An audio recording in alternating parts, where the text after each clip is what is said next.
강남에서 가까운 바로 옆에 저렴한 주거지가 필요하니까 동탄에 SRT, GTS를 바로 이용할 수 있는 거 강남하고 건으로 보는 거죠. 미국 같은 경우도 사막을 다 개발하진 않거든요. 인프라를 까는 게 너무 비용이 많이 들기 때문에 삼성역이나 용산역 같은 경우가 교통의 허브 개념으로 해서 모든 걸 빨아들이는 상황이기 때문에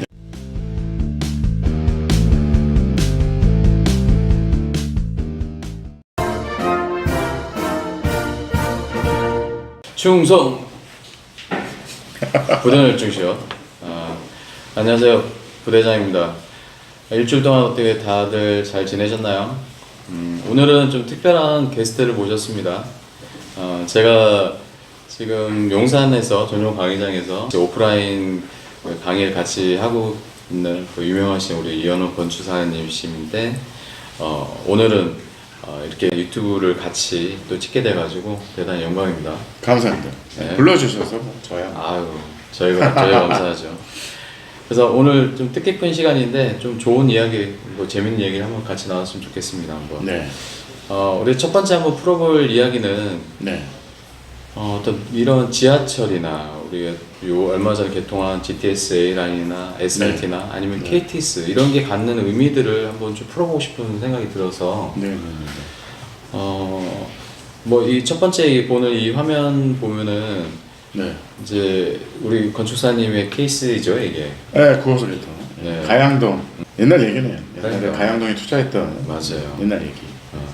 이게 이제 2009년에 개통이 됐는데 뭐 한 2년 정도 전에 이제 투자를 하셔가지고 그래도 네. 나름 큰 의미를 보고 또 수익도 나신 것 같은데 네. 어떻게 보세요? 이런 지하철의 그런 개통되는 의미들이? 당연히 뭐 엄청난 호재죠. 상황이 달라지고 그래서 그런 것들이 영향이 많습니다. 네. 그거를 잘만 어떻게 보면 이런 거잖아요. 이제 뭐 인프라가 됐든 뭐가 됐든 그게 들었을 때 완성됐을 때 그 파급 효과가 어느 정도냐를 알면 그렇죠. 사실은 부동산으로 돈 벌기 쉽죠. 맞아요. 예. 그래서 그러니까 도시의 발전이 항상 가만히 보면 그 지하철이 먼저 뚫리지는 않거든요. 사람들이 모여 살고 그게 필요에 의해서 이제 교통이 필요하니까 인프라가 다시 이제 맞아요. 보충이 되는 거잖아요. 그렇죠. 그런 것들 때문에 어쨌든 내가 이거 뚫렸을 때 오픈했을 때 상황을 미리 할 수 있다 그러면 맞아요. 뭐 당연히 투자 수익이 높아질 수 있죠. 저도 그 같은 그러니까 공감을 하는 상황인데 네. 공교롭게 2007년에 가양동을 하셨고 저는 2007년에 흑석동을 했단 말이에요. 9호선. 네, 같은 9호선 라인이었어요. 같은 생각을 한 거잖아요. 그렇죠, 맞아요. 뭐 같은 생각과 또 우연과 여러 가지 또 필연적인 부분들이 같이 이제 맞물려 있는 부분인데 네. 흑석동도 아시다시피 말씀하셨지만 섬 같은 존재였잖아요. 완전히 네. 그 교통만 도로만 이렇게 있는 상황에서 아주 복잡한 그런 상황이었는데 9호선이 딱 개통되는 순간 강남과 여의도를 잇는 또 앞에 전면에 그 용산이 있는 이 트라이앵글에 들어가 있는 그 축으로 들어가면서 오히려 흑석동도 이제 서반포라는 그런 명칭을 얻으면서까지 갑자기 이제 그 네임밸류가 올라갔단 말이에요. 흑석동 같은 경우는 저는 어쨌든 반포에 살아가지고 흑석동 잘 알아요. 그렇죠. 근데 흑석동은 사실은 그 지형적으로 발전이 어려운 동네였어요. 그렇죠. 맞아요. 우리가 배산임수라 그러잖아요. 그러니까. 반대예요, 반대. 그러니까 어떻게 보면 그 북사면에 그리고 남쪽으로는 산이 막혀 있고 북쪽으로는 이제 강이 한강이 막혀 있잖아요. 좌우로 나가는 길이 하나밖에 없어요. 그렇죠. 그 좁은 길을 하나 가지고 이제 많은 사람들이 거기 모여 사는 그런 동네잖아요. 그래서 그런 것들이 옛날에는 거기가 주거지가 많지 않았어요. 근데 아무래도 강남에서 가까운 바로 옆에 저렴한 주거지가 필요하니까 거기에 이제 빌라들이 난립했던 거잖아요. 맞아요. 근데 사실은 9호선이라는 건 엄청난 호재죠. 그 맞아요. 동네 입장에서. 왜냐하면 방법이 없었거든요. 나갈 수 있는 방법이 뭐냐? 뭐 비행기로 뜰 거냐? 배로 나갈 거냐? 그쵸. 아니면 산을 넘어갈 거냐의 문제잖아요. 맞아요. 그래서 그거를 그 동네 입장에서 진짜 간실한, 진짜 절실한 교통 인프라거든요. 당연히 좋아질 수밖에 없죠. 그러니까 이 말씀하신 부분처럼 이런 지하철이란 부분들, 그 다음에 네. 뭐 우리 이제 가영이나 흑석동도 이제 말씀 나눴지만 네. 보는 바와 같이 동탄도 네. 대단한 호재가 될 수 있는 SRT나 GTS A 라인이 딱 들어오면서 상당히 가격이 상승했단 말이에요. 네. 보시는 바와 같이 동탄역 바로 SRT를 이용할 수 있는 바로 근접한 지역과 여기 떨어져 있는 이런 지역들의 가격 차이가 거의 2배에서 크게는 또 3배 이상 가격이 차이가 나니까 제가 볼 때는 지하철이나 GTS나 SRT 같은 것들은 강남이라고 하는 그 특정한 지역, 우리가 알고 있는 모든 인프라가 몰려있는 이 지역들을 같은 권으로 이용할 수 있느냐를 볼 때 그거를 사람들이 그렇게 인식을 하는 것 같아요. 그 정도까지는 내가 충분히 생활권으로 인식이 되기 때문에 여기서는 살 수가 있고 그 인프라가 같이 이용이 된다라고 인식이 되기 때문에 그 거리별로의 어떤 그 뭐 가격의 차감은 있을 수 있겠지만 충분히 같이 가는 형태라고 보는 것 같아요. 그러니까 어떻게 보면 이제 뭐 약간 맞는 얘기인데 그 시각을 약간 좀 거시적으로 볼 필요가 있는 게 동탄역의 입장과 수서역의 입장이 달라요. 그렇죠. 네, 그래서 동탄역은 동탄역 주변만 가격이 오르죠. 그러니까. 그걸 받아줄 수 있는 그 캐파가 크진 않습니다. 맞아요. 네. 근데 수서역은 또 다른 얘기죠. 그렇죠.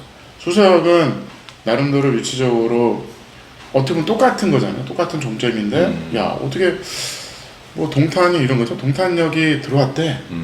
근데 내가 동탄역까지 가는데 시간이 뭐 버스 타든 뭐 뭘 타든 20분이 걸려. 그러면 쉽지는 않은 거예요. 이게. 그렇죠. 네. 근데 수서는 또 다른 얘기죠. 수서에서 20분 안에 수서역을 가. 그거랑 상황이 좀 다른 얘기죠. 그렇죠. 네. 그러다 그러면 다른 교통을 이용하게 되는 거잖아요. 그러다 그러면 내가 동탄역에 뭐 SRT가 온 게 그 서동탄 입장에서는 그게 과연 영향이 있냐는 거죠. 그렇죠. 그거를 우리가 볼 줄 알아야 되는데 쉽지 않습니다. 맞아요. 네. 야 동탄역에 뭐 다 들어오니까 동탄에서 우리 가까이 있잖아. 여기도 좋아질 거야. 오산도 좋아질 거야. 그게 쉽지 않습니다. 맞아요. 그럼 지금 잘 말씀하신 것처럼 동탄에 딱 그 역을 SRT, GTS를 바로 이용할 수 있는 것, 그곳이 강남하고 같은 권으로 보는 거죠. 네, 그렇죠. 벌어지면 벌어질수록 이게 이제 같은 생활권을 보지 않는 건데 말씀하신 것처럼 이게 같은 의미 같아요. 그 각종 이제 혁신 도시 같은 것들이 지금 상가부터 해서 거의 왜냐면 지금 텅텅 비었다 아니면 지금 되게 위기론까지 나올 정도로 되게 어렵게 지금 보는 상황인데 보면은 여러 가지 중에 이제 그런 라인, 그러니까 교통의 라인의 영향도 되게 크다고 봐요. 좀 이제 이 부분들은 좀 더 언급을 하겠지만 그 부분을 이야기를 한다면 앞서 보면 여기 이 화면에 보듯이 지하철을 이용할 수 있고 또 동탄처럼 SRT나 GTS를 이용할 수 있는 이 권으로 생활권, 강남의 권으로 볼 수 있는 것들은 가격의 상승을 같이 강남에 올라갈 때 그걸 따라가는 그 의미로 볼 수 있지만 앞서 본 그 원주 같은 케이스처럼 아니면 이 오송 주변에 뭐 세종이 있죠. 세종에 있는 그 대부분의 공무원들이 아시다시피 아빠들만 갔다가 아니면 아빠들도 출퇴근 개념으로 서울에서 왔다 갔다 하는 개념이기 때문에 원한 대로 생각했던 것보다는 되게 안 좋은 측면으로 가고 있는 것 같아요.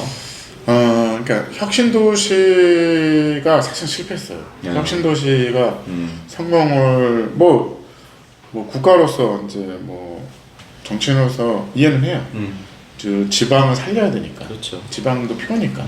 지방을 살리기 위해서 그 중심 행정 그 중심에 있는 그런 시설들을 이주하자.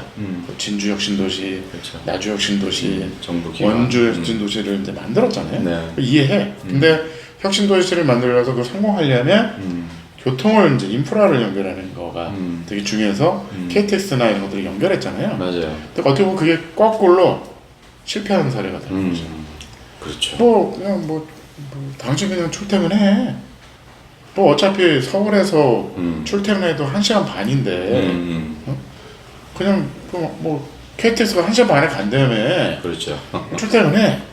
그러면 직장만 가지고 거기 산업이 어떻게 보면 직장만 있는 거지 나머지 인프라 산업이 같이 발전 못하는 맞아요. 거예요. 주거랑 이런 부분들까지 같이 가야 되는데. 아니 노선을 끊어버려. 지금이라도 끊어야 된다고 본다잖아. 끊어서 못 오게 하는 거죠. 그렇다 그러면 거기에 필요한 시설들이 다 필요한 거죠. 예를 들어서 병원이 필요하면 거기서 어쨌든 서울까지 오는 게 너무 쉽잖아요. 맞아요. 그럼 거기에 누가 종합병원을 짓겠어요. 그렇다 그러면 거기에는 진짜 직장만 있는 거잖아요. 직장과 집이 과연 필요할까에 대한 고민이 있는 거죠. 맞아요. 가족들은 다 서울에 살잖아요. 하다못해 요즘 젊은이들 같은 경우도 진짜 요즘 SNS가 워낙 발달돼 있으니까 그렇죠. 그 혁신 도시에 있는 그 젊은 친구들이 다 클럽을 서울로 온다고 하잖아요. 네. 그리고 요즘에 이제 4차 산업혁명이 이제 더 활성화되면서 첨단 물류, IT, 빅데이터, 뭐 인공지능 이런 부분들이 어쩔 수 없이 수도권, 또 강남, 판교 이런 식으로 몰리고 있기 때문에 네. 뭐 저희 아들도 마찬가지로 수도권에 있는 특히 서울에 있는 대학을 다니고 싶지 다른 데 가고 싶지 않거든요. 그렇죠. 네. 그러면 인프라가 지금 다 빨아들이는 효과가 있기 때문에 뭐 그런 부분도 되게 정책적으로 잘 풀어가야 될 것 같아요. 왜냐면 앞에 있는 부분처럼 만약에 문재인 정부 시기나 노무현 정부 시기에 이제 어떤 뭐 균형 발전을 위해서 혁신 도시를 이제 활성화 시켰는데 네. 문재인 정부도 같은 어떤 프레임을 같이 가는 입장에서 보면은 그걸 같이 살렸어야 되는데 3기 신도시 건설한다, GTX를 건설한다, 용인의 SK 하이닉스 뭐 이런 거 반도체 클러스터부터 해서 어그리고 이제 그런 부분 반하는 측면으로 이제 정책을 풀어갔던 것 같아요. 근데 그거는 어쩔 수 없어. 지금 시대 흐름이에요. 그렇죠. 우리나라뿐만이 아니라 네. 전 세계적으로 지금 거의 중심으로 모이기 시작하거든요. 어떻게 보면 야, 인터넷 세상이 되면 더 외곽으로 빠지는 거 아니야? 근데 이상하게 그렇게 되지 않더라고요. 맞아요. 밀도가 점점 더 어떻게 보면 자연 친화적인 걸로 가지 않을까 싶어요. 아예 그냥 야 모여 살아라. 흩어 살면 이제 효율적이지 않거든요. 사실은 그냥 예를 들어서 이런 거잖아요. 전 국민이 경기도에 살아. 되게 효율적인 거잖아요. 아예 살지 마. 그냥 버려놓는 게 나을 수도 있는 거죠. 우리가 옛날에 뭐 미국 같은 경우도 사막을 다 개발하진 않거든요. 맞아요. 인프라를 까는 게 너무 비용이 많이 들기 때문에 차라리 그냥 버려두는 게 뭐 날 수도 있는 것처럼 어떻게 보면 또 합리적으로 발전하는 것 같아요. 제가 봤을 때 도시라는 게 그러다 보니까 어떻게 보면 집약적이고 더 점점점 도시를 몰리고 서울 안에서 봤을 때도 서울의 어디냐가 또 중요한 거죠. 서울의 일부분만 발전하는 거지 서울의 전체적으로 어딘가가 다 밀도가 높아질 수는 없어요. 맞아요. 네.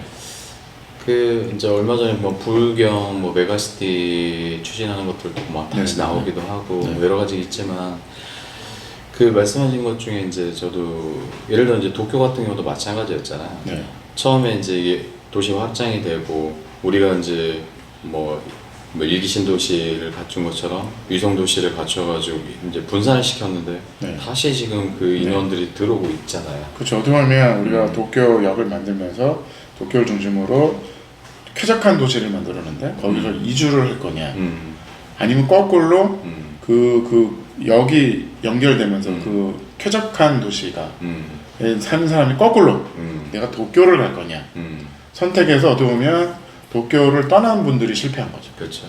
거꾸로 왔어야 되는 거잖아요. 그래서 그런 것들이 이제 시대의 흐름에 맞게 점점점 지각하겠죠. 네. 어쨌든 오늘 뭐 여러 가지를 말씀 나눴는데 이제 중요한 거는 어쨌든 투자의 개념들이니까 우리가 투자의 개념에서 볼 때 뭐 지하철이든 아까 말씀 나눴던 GTX나 아니면 뭐 SRT, KTX 이런 부분들을 투자의 관점으로 우리가 잘 활용을 하고 그런 큰 맥을 잘 짚는 게 되게 중요한 것 같아요. 그러니까 이제 완성이 돼서 5년 안에 어떤 현상이 일어날지를 미리 알면 쉬운 거죠. 그리고 마찬가지예요. 도쿄역에서 떠나서 그 도시의 아파트를 살 거냐 거꾸로 아니야 나 도쿄로 가야 돼. 도쿄에 가서 아파트를 비싸더라도 아파트를 사야 돼. 맞아요. 그런 거잖아요. 그거를 5년 뒤에 어떻게 될지를 모르는 거잖아요. 그거를 알 수 있다 그러면 맞아요. 당연히 돈을 벌 수 있죠. 아마 말씀하신 것들처럼 지금 이제 특히 항구 아니면 서울의 측면을 볼 때 아니면 삼성역이나 아니면 지금 용산역 주변, 네. 뭐 서울역, 네. 크게 보면 어쨌든 삼성역이나 용산역 같은 경우가 네. 모든 그 교통의 허브 개념으로 해서 모든 걸 빨아들이는 상황이기 때문에 네. 그런 부분들도 투자 관점에서 좀 이용할 필요도 있는 것 같아요. 그래서 근데 이제 그런 건 있을 거예요. 어쨌든 뭐 당연히 역 주변으로 갈수록 투자 금액이 커지니까. 근데 포기할 거냐 그 문제도 있잖아요. 그래서 맞아요. 그거는 내 예산에 맞게 선택을 해야 되는 거죠. 근데 맞아요. 어쨌든 시대의 흐름은 막을 수 없는 거죠. 맞아요. 네. 우리는 이제 우리 이현우 건축사님이나 저나 마찬가지로 모든 한국에 있는 모든 도시가 지금 서울이나 이런 곳들처럼 다 균형적으로 발전이 되고 다 행복하게 살았으면 좋겠지만 네. 그렇지 않은 부분들은 좀 정치인은 정치대로 풀고 아니면 좀 부동산이나 아니면 이런 전체적인 국토 발전에 있어서 전문가들의 그 방향도 좀 풀어줄 필요가 있는 것 같아요. 그러니까 어떻게 보면 이제 저는 계속 그 얘기를 해요. 정치적으로 인위적인 행위는 전 실패한다고 봅니다. 맞아요. 시대적 흐름으로 사람이 어떻게 변하냐를 보아야 되는 거지 정치적인 이슈는 저는 중요하지 않다고 봐요. 근데 그걸 자꾸 이슈화시켜서 그걸 정치적으로 푸는 거잖아요. 맞아요. 그 도시는 실패할 수밖에 없어요. 그렇죠. 그러니까 정치는 정치로 이제 풀어가서 거기를 컷해야 될 부분 컷하고 네. 나머지를 살릴 수 있는 부분은 분리해서 이제 좀 살릴 수 있는 거 살려야 되는 거고. 또 오늘 이 부분에 대해서 또 잘 말씀을 나눈 것 같고. 네네네. 하여튼 좋은 아주 시간이었던 것 같습니다. 감사합니다. 감사합니다. 자, 충성 감사합니다. 감사합니다.